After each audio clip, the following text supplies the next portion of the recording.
Now I'm going to talk briefly about dementia. I'm just going to give you, dementia is a long topic that we could be here till for 5 days straight and we wouldn't be anywhere. Really, we won't have covered much ground. So I'm just going to say one thing I do want you to take away from here is that dementia is the umbrella. And in that umbrella, under that, Alzheimer's is but one kind of dementia. It's not a different disease than dementia. It's just a kind of dementia.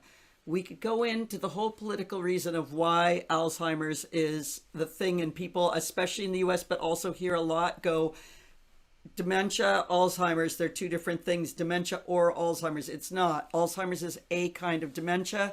There are many, many, many kinds of Alzheimer's, and there are many, many, many other kinds of dementias.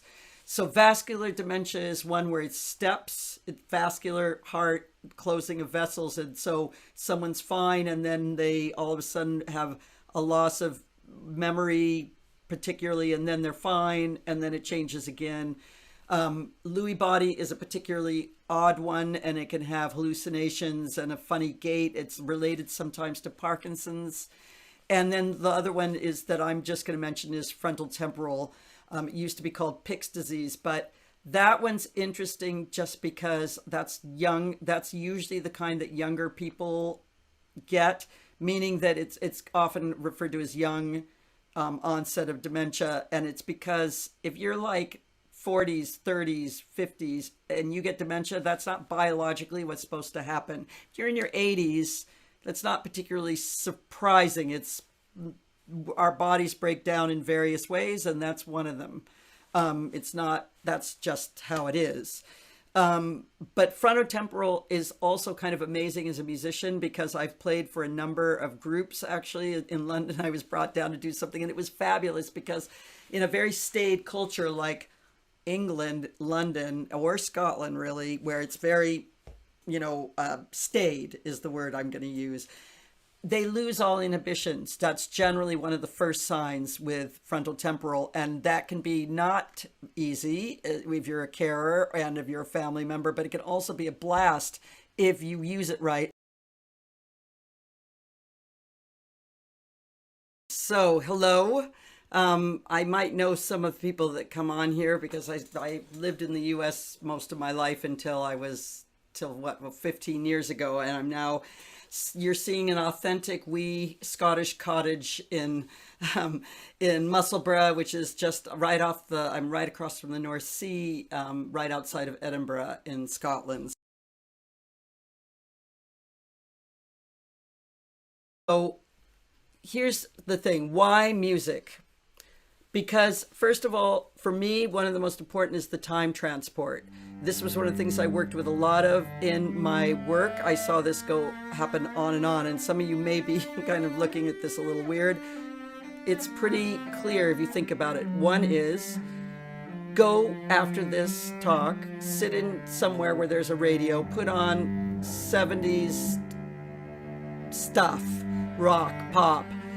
I don't care if you liked it. I don't care if you listened to it when you were that, whatever was on in the 70s, 80s, whenever you were a teenager in your young 20s. If you listen to the pop stuff from that time when you were that age, I am going to guarantee you that within about, let's give you 5 songs. I'll give you 5 songs. You're going to hit on one where there's going to be all sorts of memories that are going to come flooding back. You're going to know all the words. You're going to wonder, you're going to, I can show you a picture of what happened on your, your sister's wedding 40 years ago. But if you hear a piece that was played at that wedding, I can tell you that's going to take you right back. You're going to remember the weather. You're going to remember what everybody was wearing, what you were eating, what was happening. Music has incredible power to do that for us, whether it's a classical piece or whatever, it doesn't matter whether you're a performer or not. There's pieces that take me back. I'm on the stage playing that piece. I can remember those people. I might not have thought about them for years. And there they are. I can see them frozen in that time. But it's also time transport in the way that we all go to concerts. We all play concerts. A lot of us do on here. Time, it has another part, which is that if you have 5 people going to a concert and let's just say for this group, let's say something nice and bulky like the St. Matthew. That's a good 3 hour chunk of time. Now, you're going to this concert, it's great, groups playing it, you're really excited, you're going to go see this. It's your favorite piece. You're going with 5 other people. One of them's just had a bad breakup, one of them's just really hurt their back. Someone else is having a great time, they just started a relationship. Someone, this is their piece they're studying right now and they're very excited because this group is something they really want to hear. You all go to this concert, you stay for the same amount of time and experience the same piece. I can assure you that all of you will have experienced it in a different length of time. For some, it will feel like you were just totally involved and it went by.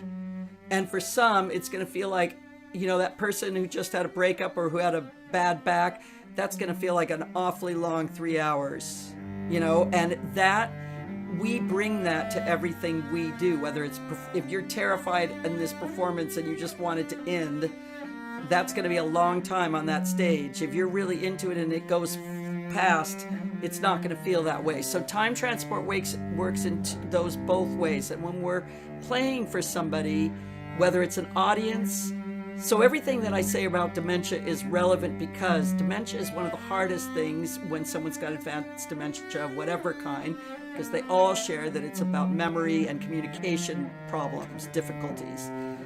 If you can connect with somebody with music who has advanced dementia, you can be, anything that applies for that applies for when you're performing for anybody, any group, 20 people, 500 people, it doesn't matter to me anyway.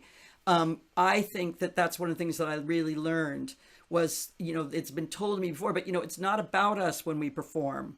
We learn our instruments so that we can do this thing of conducting something. We are the minstrels. I mean, we are the ones who, like actors, like all sorts of different people, we're the musicians, we put that out there. And when people come to a concert, you don't get to have that intimate one-on-one, but it is the same thing. There's going to be someone there who may never have heard that piece or that instrument for that matter before. And there's going to be someone there that this may be the last time they hear anything.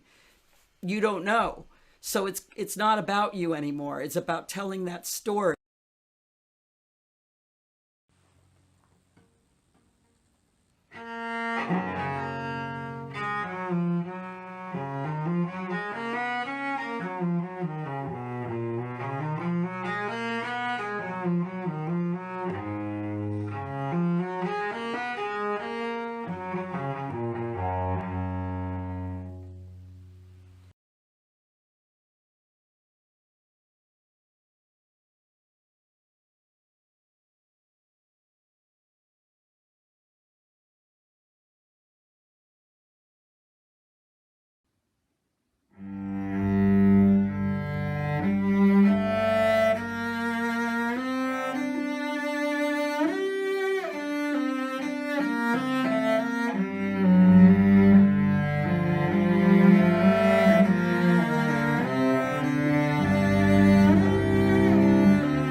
Thank you.